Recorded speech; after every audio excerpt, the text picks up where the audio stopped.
नमस्कार विद्यार्थियों, सक्सेस मंत्रा अकेडमी के यूट्यूब चैनल पर आपका बहुत बहुत हार्दिक स्वागत है। और कैसे हैं सभी विद्यार्थी? आपकी तैयारी बहुत अच्छी चल रही है। कल मैंने आपको 1857 का विद्रोह था वो ख़त्म कर दिया है। यूपी पैट में उस क्लास को देख लेना जिसने भी नहीं देखा है।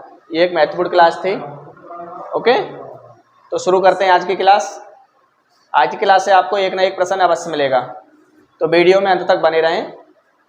तो आज की जो क्लास है हमारी, वो क्लास है हमारी बेटा महात्मा गांधी के ऊपर। हमारी जो आज की क्लास है वो जो हमारी क्लास है महात्मा गांधी।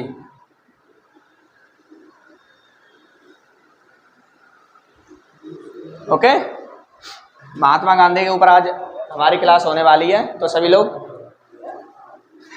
महात्मा गांधी के बारे में पढ़ेंगे और साथ साथ मुझे बताएंगे भी प्रश्न। ओके, हाँ बिल्कुल बिल्कुल। तो महात्मा गांधी 2 अक्टूबर 1869 से 30 जनवरी 1948। महात्मा गांधी 2 अक्टूबर 1869 से इनका जो सफ़र रहा है वो रहा है 30 जनवरी 1948 तक। मतलब 2 अक्टूबर 1869 को क्या हुआ था इनका जन्म, और 30 जनवरी 1948 को क्या हुई थी मृत्यु। तो ये तो अभी निकल के आया 2 अक्टूबर। जन्म अहिंसा दिवस। अहिंसा दिवस आप बहुत अच्छे से जानते हैं कि अहिंसा दिवस प्रतिवर्ष किस तिथि को मनाया जाता है। तो बच्चा वो तिथि आपकी 2 अक्टूबर को प्रतिवर्ष यूएनओ के द्वारा मनाया जाता है अहिंसा दिवस। यूएनओ जो है वो प्रतिवर्ष 2 अक्टूबर को क्या मनाती है, अहिंसा दिवस मनाती है। और हमारा जो इंडिया प्रतिवर्ष 2 अक्टूबर को क्या मनाता है, वो मनाता है गांधी जयंती। इंडिया अपना जो 2 अक्टूबर को प्रतिवर्ष क्या मनाता है बच्चा, वो मनाता है गांधी जयंती। तो वो होती है आपकी गांधी जयंती। ओके, इस बात को आप लिख लेंगे। 30 जनवरी 1948 को इनकी मृत्यु हो गई थी। तो 30 जनवरी को मनाते हैं बच्चा हम क्या, शहीद दिवस। 30 जनवरी को हम क्या मनाते हैं, शहीद दिवस। ओके, इन पॉइंटों को आप नोट करिए। तो फिर आगे चलते हैं। अहिंसा दिवस यूएनओ के द्वारा मनाया जाता है 2 अक्टूबर के लिए प्रतिवर्ष, और इंडिया इसे गांधी जयंती के तौर पर मनाती है। ओके, और 30 जनवरी 1948 को इनकी मृत्यु हुई थी। तो प्रतिवर्ष हम 30 जनवरी को क्या मनाते हैं, शहीद दिवस मनाते हैं। ओके, हाँ एक और डेट में यहीं से बना देता हूँ शहीद दिवस के तौर पर। 23 मार्च याद करो। 23 मार्च 1931 को क्या हुआ था ऐसा, 23 मार्च 1931 को क्या हुआ था ऐसा याद करिए। तो 23 मार्च 1931 को क्या हुआ था, राजगुरु सुखदेव और भगत सिंह, इनको क्या दी गई थी बच्चा, इनको दी गई थी फांसी। राजगुरु सुखदेव भगत सिंह को क्या दी गई थी, फांसी दी गई थी। तो 23 मार्च को भी हम राजगुरु सुखदेव भगत सिंह की क्या मनाते हैं, जयंती। और ये जयंती भी किस दिवस, शहीद दिवस के तौर पर मनाई जाती है। ये जयंती भी शहीद दिवस के तौर पर ही मनाई जाती है। तो वैसे तो शहीद दिवस आपको लगाना है 30 जनवरी।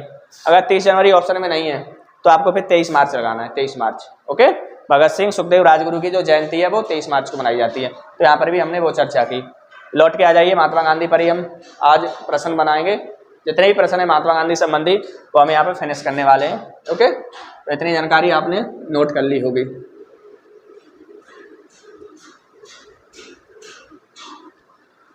हाँ, तो महात्मा गांधी के जो सफ़र या जीवन की जो शुरुआत होती है उस वहीं से चलते हैं हम।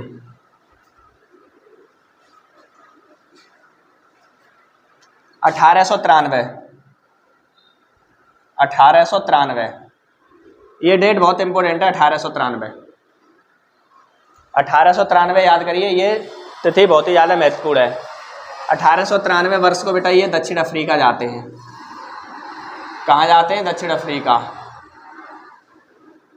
ओके, तो महात्मा गांधी किस वर्ष दक्षिण अफ्रीका गए, किस वर्ष गए बच्चा, तो आपको लगाना है दक्षिण अफ्रीका जो गए 1893 ईस्वी में गए थे।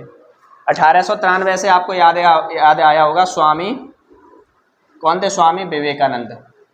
स्वामी विवेकानंद ने क्या किया था 1893 में? स्वामी विवेकानंद ने क्या किया था 1893 में? कहाँ पर? शिकागो में। शिकागो में क्या किया था 1893 में? विश्व हिंदू धर्म सभा को क्या किया था? संबोधित किया था। विश्व हिंदू धर्म सभा को क्या किया था? संबोधित किया गया था। कहाँ पर? शिकागो में। ये डेट इसलिए भी महत्वपूर्ण है। और महात्मा गांधी दक्षिण अफ्रीका किस वर्ष गए थे? 1893 में। ये डेट इसलिए भी महत्वपूर्ण है। ओके, तो दक्षिण अफ्रीका जाकर इन्होंने क्या क्या किया? दक्षिण अफ्रीका से रिलेटेड हम क्वेश्चन जानेंगे, क्या क्या इन्होंने दक्षिण अफ्रीका में किया है। तो बताएं बच्चा कमेंट बॉक्स में क्या क्या किया है। एक तो आप लिख लीजिए टॉलस्टॉय फार्म। टॉलस्टॉय फार्म की स्थापना, टॉलस्टॉय फार्म की स्थापना दक्षिण अफ्रीका में किसके द्वारा की गई है? महात्मा गांधी के द्वारा की गई है। ओके, और एक इनके जीवन की घटना वो घटना जब इनके पास एक ट्रेन की टिकट को लेकर टीटी से झगड़ा उत्पन्न हो जाता है, तो उसमें होता यह है कि जो टीटी थे वो अंग्रेज थे। उन्होंने महात्मा गांधी को बोगी से धक्का मारकर बाहर निकाल दिया। तो उसी समय महात्मा गांधी ने क्या किया? एक दृढ़ निश्चय किया कि आपने मुझे बोगी से धक्का मारकर बाहर निकाला है, एक दिन में आपको इंडिया से बाहर निकाल दूंगा। तो ये जो घटना थी वो किस स्टेशन की थी? तो वो स्टेशन पूछा जाता है किस स्टेशन पर धक्का मार के महात्मा गांधी को बाहर निकाला था, क्योंकि इनके पास जो टिकट थी वो जनरल की टिकट थी। तो वो है पीट्सबर्ग, सेंट पीटर्सबर्ग स्टेशन था एक, कहाँ? दक्षिण अफ्रीका में। सेंट पीटर्सबर्ग एक स्टेशन था दक्षिण अफ्रीका में, वहाँ पर इनको क्या किया था? धक्का मारकर बाहर निकाल दिया। तो ये स्टेशन भी याद रखेंगे आप, ये स्टेशन भी आप याद रखेंगे, ठीक है ना। ये पेपर में पूछा जाता है किस स्टेशन पर महात्मा गांधी को दक्षिण अफ्रीका में एक सफ़र के दौरान धक्का मारकर बाहर निकाला था। तो सेंट पीटर्सबर्ग एक स्टेशन था, कहाँ पर? ये दक्षिण अफ्रीका में। तो दक्षिण अफ्रीका की आप दो बातें याद रखेंगे। एक बात, क्या करने गए थे दक्षिण अफ्रीका? तो बेटा ये केस लड़ने गए थे, एक केस लड़ने गए थे। कहाँ का? गुजरात का एक व्यापारी था, गुजरात का व्यापारी था एक, गुजरात का व्यापारी। उसके केस के सिलसिले में कहाँ गए थे? दक्षिण अफ्रीका। उसके केस के सिलसिले में कहाँ गए थे? ये दक्षिण अफ्रीका। तो आगे चलते हैं और ही बात समझते हैं महात्मा गांधी के जीवन से संबंधित। फिर इसको आप स्क्रीनशॉट ले लो अथवा इन पॉइंटों को आप नोट डाउन कर लो। ओके बच्चा,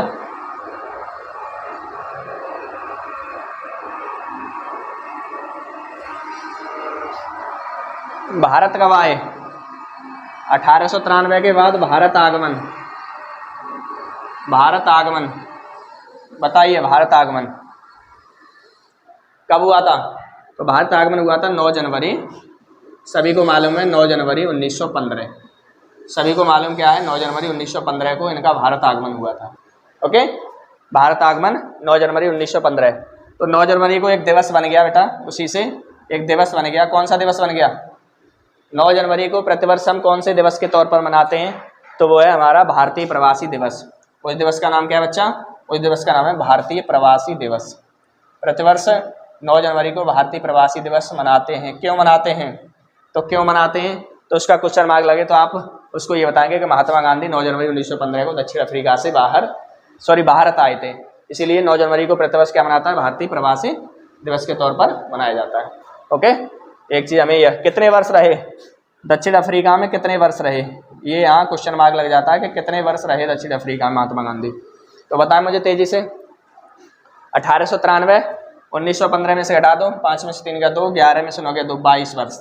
कितने वर्ष रहे बच्चा दक्षिण अफ्रीका में? 22 वर्ष रहे। तो महात्मा गांधी का दक्षिण अफ्रीका में सफ़र 22 वर्ष का रहा। 9 जनवरी 1915 को भारत आए। भारत आए तो किस जहाज़ से आए? भारत आए तो किस जहाज़ से आए? बताएंगे ज़रा मुझे तेज़ी से, किस जहाज़ से आए थे भारत आए तो उसका नाम था INS तलवार। उसका नाम था क्या? INS तलवार। उस पानी के जहाज़ का जो नाम था उसका नाम था INS तलवार बच्चा। ओके, ऐसे याद करेंगे कि तलवार लेकर आए थे भारत में अफ्रीका से और अंग्रेज़ों का सिर कलम करने आए थे।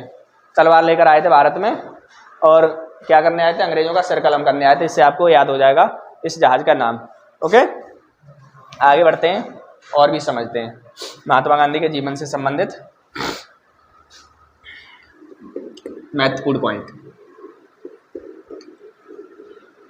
तो शेयर कर दो क्लास के लिए बच्चा बहुत तेज़ी से, सभी लोग इसका आनंद ले सकें।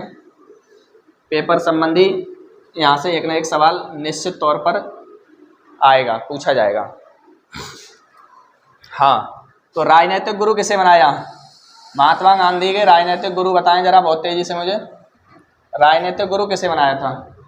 महात्मा गांधी ने अपना राजनीतिक गुरु किसे बनाया बताइए। भारत आकर राजनीतिक गुरु किसे बनाया? तो उसे बनाया, गुरु का नाम है गोपाल कृष्ण गोखले। गोपाल कृष्ण गोखले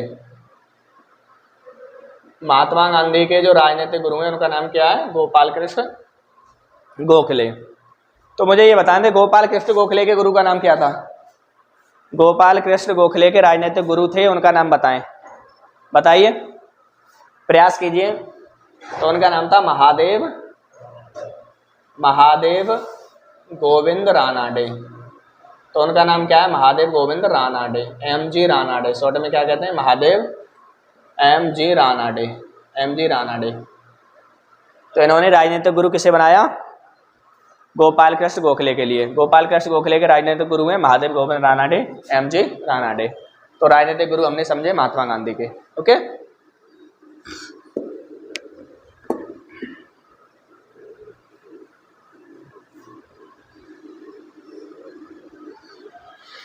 हाँ, तो महात्मा गांधी को जो प्रमुख उपाधियां दी गई हैं उसकी चर्चा करते हैं। उपाधि से संबंधित सबसे ज़्यादा बात पूछा जाता है।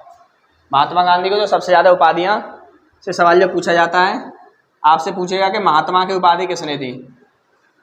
गांधी जी को महात्मा की उपाधि किसने दी? गांधी जी को राष्ट्रपिता किसने कहा? गांधी जी को राष्ट्रपिता किसने कहा?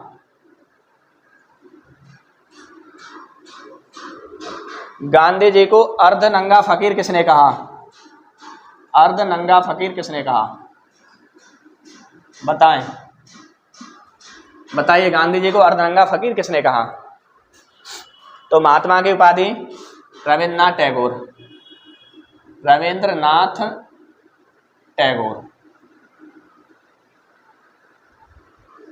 महात्मा की उपाधि रविन्द्रनाथ टैगोर ने महात्मा गांधी के लिए दी थी। ओके, किस आंदोलन में सफल होने के बाद? ये भी आपसे अगर प्रश्न पूछा जाए तो किस आंदोलन में सफल होने के बाद? तो वो आंदोलन था आपका चंपारण आंदोलन। उस आंदोलन का आप नाम लिखेंगे चंपारण आंदोलन। तो महात्मा गांधी ने चंपारण आंदोलन में जब सफल हुए थे तो गांधी जी को महात्मा की उपाधि रविन्द्रनाथ टैगोर ने दी। राष्ट्रपिता बताएंगे? राष्ट्रपिता कहा है सुभाष चंद्र बोस। राष्ट्रपिता इन्हें किसने कहा है? सुभाष चंद्र बोस। राष्ट्रपिता किसने कहा है इनके लिए?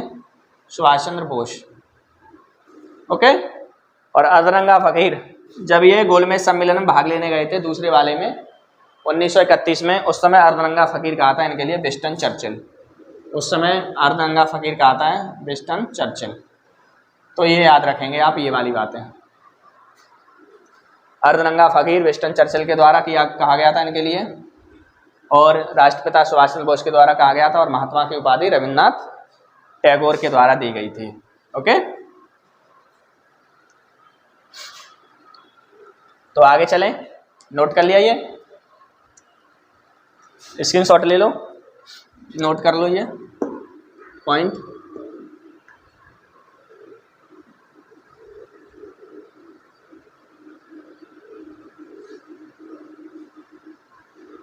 हाँ, इसमें ही एक दो बात और जोड़ देता हूँ। भर्ती करने वाला सार्जेंट,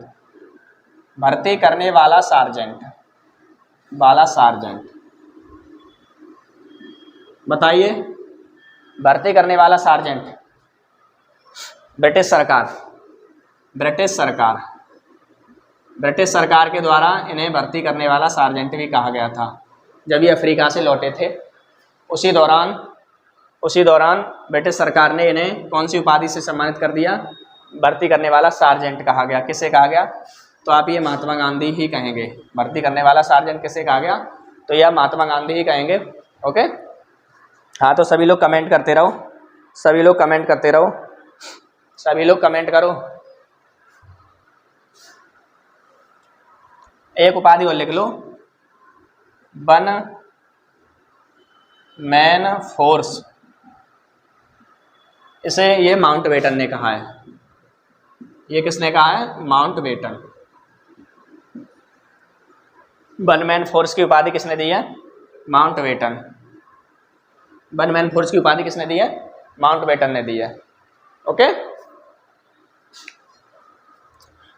उपाधियों पे हमने चर्चा करी, आगे चलते हैं। महात्मा गांधी के हम प्रमुख आंदोलन समझते हैं। आंदोलनों से बहुत ज़्यादा प्रश्न पूछे जाते हैं, क्रम से लगवाए जाते हैं। आंदोलन से सबसे ज़्यादा प्रश्न पूछे जाते हैं, क्रम से लगवाए जाते हैं। प्रमुख आंदोलन, प्रमुख आंदोलन, आंदोलन। महात्मा गांधी के प्रमुख आंदोलन जो सिस्टम से हैं, क्रम से हैं, क्रम से समझेंगे हम लोग। और प्रमुख आंदोलन ये क्रम से ही लगाए जाते हैं। तो पहला आंदोलन था इनका चंपारण आंदोलन। चंपारण आंदोलन, महात्मा गांधी का जो पहला आंदोलन था उसका नाम था चंपारण सत्याग्रह या आंदोलन, चंपारण सत्याग्रह। ये इन्होंने कब किया था? 1917। ये कब किया था इन्होंने? 1917। चंपारण आंदोलन 1917। महात्मा गांधी का जो पहला सफल आंदोलन है उसका नाम क्या था? चंपारण सत्याग्रह 1917। दूसरा नाम है अहमदाबाद, अहमदाबाद मिल मजदूर आंदोलन, मिल मजदूर आंदोलन। दूसरा है जो आंदोलन उसका नाम क्या है? अहमदाबाद मिल मजदूर आंदोलन। ये कब किया था? 1918। ये कब किया था? 1918। अहमदाबाद मिल मजदूर आंदोलन 1918। क्रम से ही है ये सभी क्रम से ही है। तीसरा जो आंदोलन था, तीसरा आंदोलन था खेड़ा सत्याग्रह। तीसरा जो आंदोलन था खेड़ा सत्याग्रह, सत्याग्रह। खेड़ा सत्याग्रह भी 1918 में हुआ था। खेड़ा सत्याग्रह भी कब हुआ था? 1918 में हुआ था। ओके, खेड़ा सत्याग्रह 1918। तो ये तीन क्रम से आपने ये पढ़े। चौथा बताएं बेटा। चौथा असहयोग आंदोलन, असहयोग आंदोलन, असहयोग आंदोलन। 1 अगस्त 1920, 1 अगस्त 1920 असहयोग आंदोलन। 1 अगस्त 1920 को असहयोग आंदोलन किया। तो ये 4 क्रम से लिखिए। आगे पढ़ते हैं और आंदोलनों के बारे में। इनको नोट कर लो, इनका स्क्रीनशॉट ले लो। ये क्रम से पूछे जाते हैं कि इन आंदोलनों का क्रम क्या है। चंपारण पहला है, अहमदाबाद दूसरा है, खेड़ा तीसरा है, असहयोग चौथा है। ओके,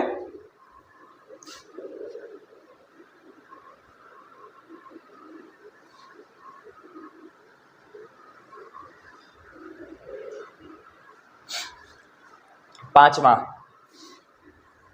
अच्छा बच्चा, खिलाफत आंदोलन में भी इन्होंने भाग लिया है। मुसलमानों का एक आंदोलन था खिलाफत आंदोलन। खिलाफत आंदोलन में भी इन्होंने 1920 के दौरान भाग लिया है। खिलाफत आंदोलन, खिलाफत आंदोलन में भी महात्मा गांधी ने भाग लिया है। ये मुसलमानों का आंदोलन था खिलाफत आंदोलन। ये पूछा जाता है कि महात्मा गांधी ने किस मुस्लिम आंदोलन में भी भाग लिया, तो उसका नाम क्या है? खिलाफत आंदोलन। ओके, तो इसको भी आप 1920 लगाएंगे, खिलाफत आंदोलन। 6 1924, 1924 में क्या था बच्चा? कांग्रेस का बेलगांव अधिवेशन, 1924 में क्या था? कांग्रेस का बेलगांव अधिवेशन। बेलगांव कहाँ पर था? कर्नाटक में। कांग्रेस के बेलगांव कांग्रेस अधिवेशन में भी भाग लिया है। कर्नाटक में है बेलगांव। पूछा जाता है महात्मा गांधी ने कांग्रेस के किस एक अधिवेशन में भाग लिया, तो 1924 बेलगांव अधिवेशन की अध्यक्षता की महात्मा गांधी ने, जो कहाँ पड़ता है? कर्नाटक में पड़ता है। ओके, आगे और भी आंदोलन समझते हैं। ये तो आंदोलन था, ये बीच की बात आ गई, बता दी मैंने तुम्हें। 7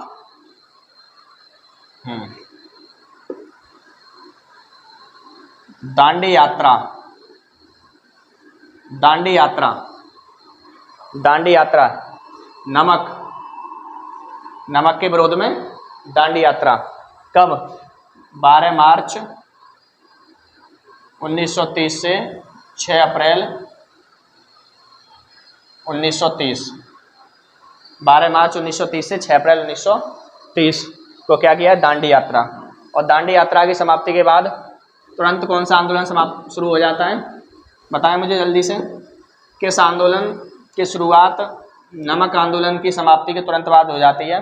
तो वो था आपका सविनय अवज्ञा आंदोलन। तो उसका नाम क्या था? वो था सविनय अवज्ञा आंदोलन। सविनय अवज्ञा आंदोलन, उसका नाम था बच्चा सविनय अवज्ञा आंदोलन।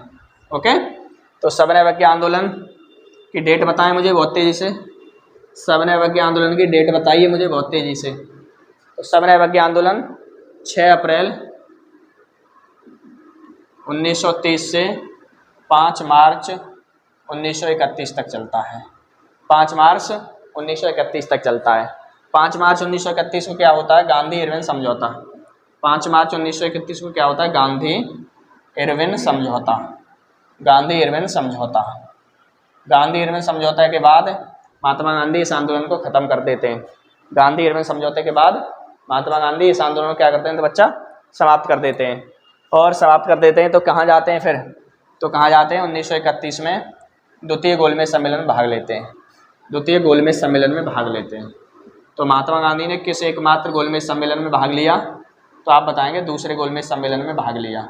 दूसरे गोलमेज सम्मेलन में भाग लिया था महात्मा गांधी ने, और ये केवल एकमात्र ही गोलमेज सम्मेलन में भाग लेने वाले कांग्रेस के पदाधिकारी थे। कांग्रेस से पूछे या महात्मा गांधी से पूछे, आपको प्रश्न का आंसर एक ही देना है। कांग्रेस ने या महात्मा गांधी ने 1931 के दूसरे गोलमेज सम्मेलन में भाग लिया था।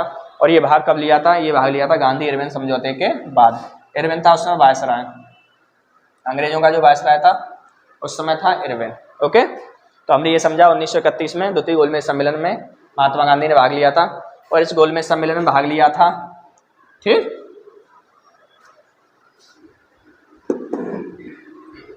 आगे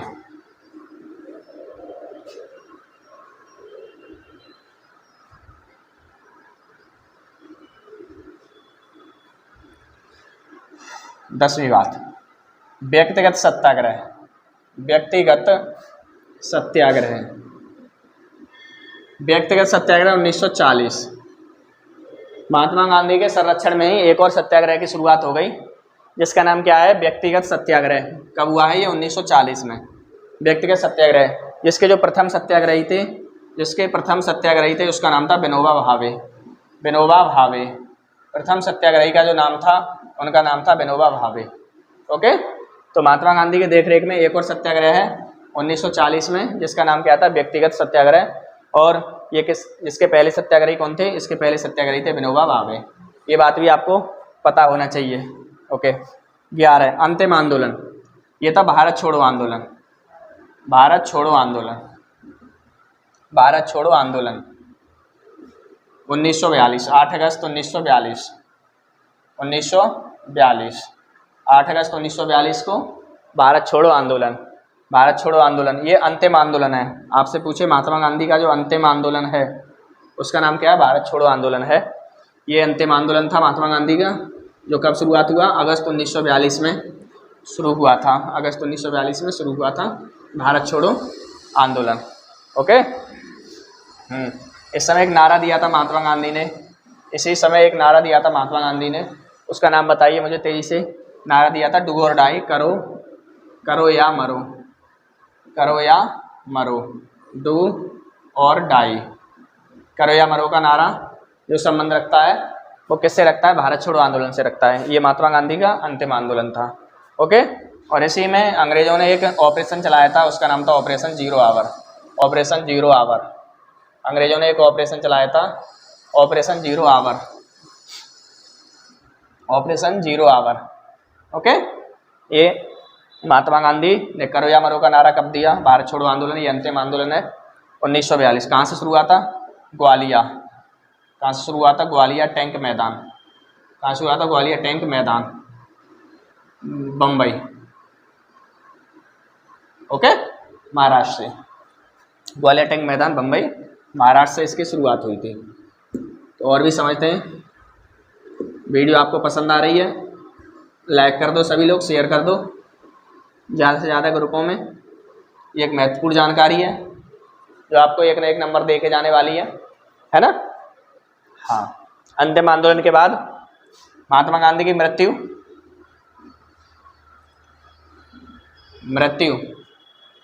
30 जनवरी 1948 को। 30 जनवरी 1948। किसके द्वारा? गॉडसे के द्वारा। गॉडसे के द्वारा, नाथूराम गॉडसे। नाथूराम गॉडसे ने गोली मारकर महात्मा गांधी की क्या कर दी? हत्या कर दी। और 30 जनवरी 1948 को महात्मा गांधी स्वर्ग सिधार गए। ओके, तो और भी जान लेते हैं महात्मा गांधी से संबंधित क्या क्या बिंदु हैं, क्या क्या पॉइंट हैं।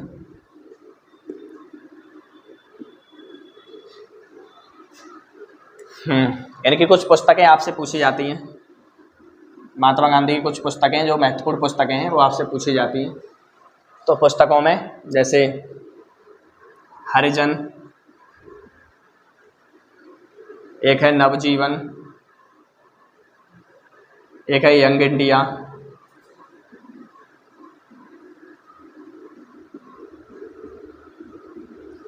और एक है तुम्हारी हरिजन, सबसे ज़्यादा पूछी जाती है। हाँ, पुस्तकों के साथ हरिजन सेवक संघ, हरिजन सेवक संघ, इसकी भी स्थापना महात्मा गांधी ने की है। हरिजन सेवक संघ की स्थापना भी महात्मा गांधी ने की है। किसने की है बच्चा? महात्मा गांधी ने की है। हरिजन सेवक संघ की भी स्थापना महात्मा गांधी ने की है। ओके, ये पुस्तक सबसे ज़्यादा पूछी जाती है कि हरिजन, हरिजन महात्मा गांधी की पुस्तक है। नवजीवन भी महात्मा गांधी की पुस्तक है और यंग इंडिया भी महात्मा गांधी की ही पुस्तक है। ओके, सत्य के साथ मेरे प्रयोग, सत्य के साथ मेरे प्रयोग, ये भी महात्मा गांधी की ही पुस्तक है। Experiment with truth, my experiment with truth, तो ये पुस्तक जो है वो किसकी है? ये भी महात्मा गांधी की ही पुस्तक है। ओके, तो इन पुस्तकों को भी समझना जरूरी था। ये समझिए, हरिजन सेवक संघ महात्मा गांधी ने शुरू किया था। हरिजन, नवजीवन सबसे ज़्यादा पूछी जाती है। नवजीवन, यंग इंडिया किसकी पुस्तक है? सत्य के साथ मेरे प्रयोग, ये भी पुस्तक किसकी थी? महात्मा गांधी की थी। आप बताएंगे प्रश्न कि जब देश को आज़ादी मिली थी उस समय महात्मा गांधी कहाँ थे? जब हमारे देश को आज़ादी मिली थी, जिस समय हमारा देश आज़ाद हुआ था, उस समय महात्मा गांधी कहाँ थे? बताइए। तो जिस समय अपना देश आज़ाद हुआ था उस समय महात्मा गांधी कोलकाता, पश्चिम बंगाल में थे। जिस समय अपना देश आज़ाद हुआ था उस समय महात्मा गांधी कोलकाता, पश्चिम बंगाल में थे। पश्चिम बंगाल। ओके, कहाँ पर थे? पश्चिम बंगाल में थे। तो ये थी महात्मा गांधी संबंधी महत्वपूर्ण जानकारी। अगर इसे आप पढ़ लेते हो तो आपको महात्मा गांधी संबंधी कोई भी प्रश्न अगर आता है तो करने में कोई कठिनाई नहीं होगी। इनके जो महत्वपूर्ण आंदोलन थे क्रम से, उनको पढ़ना बहुत ज़रूरी था। और आंदोलनों को ही क्रम में लगवाता है पेपर में। पुस्तकें पूछी जाती हैं, कब किस समय महात्मा गांधी को कौन सी उपाधि दी जा रही है वो पेपर में आती है। ओके, तो ये थी महात्मा गांधी संबंधी जानकारी। तो इसको वीडियो को ज़्यादा से ज़्यादा मात्रा में लोगों तक पहुंचा दो, शेयर कर दो। कल आपको नई क्लास देंगे स्वतंत्रता आंदोलन को ही लेकर या राष्ट्रीय आंदोलनों को ही लेकर, जो पेट एग्जाम के लिए बहुत ही महत्वपूर्ण होगी। धन्यवाद।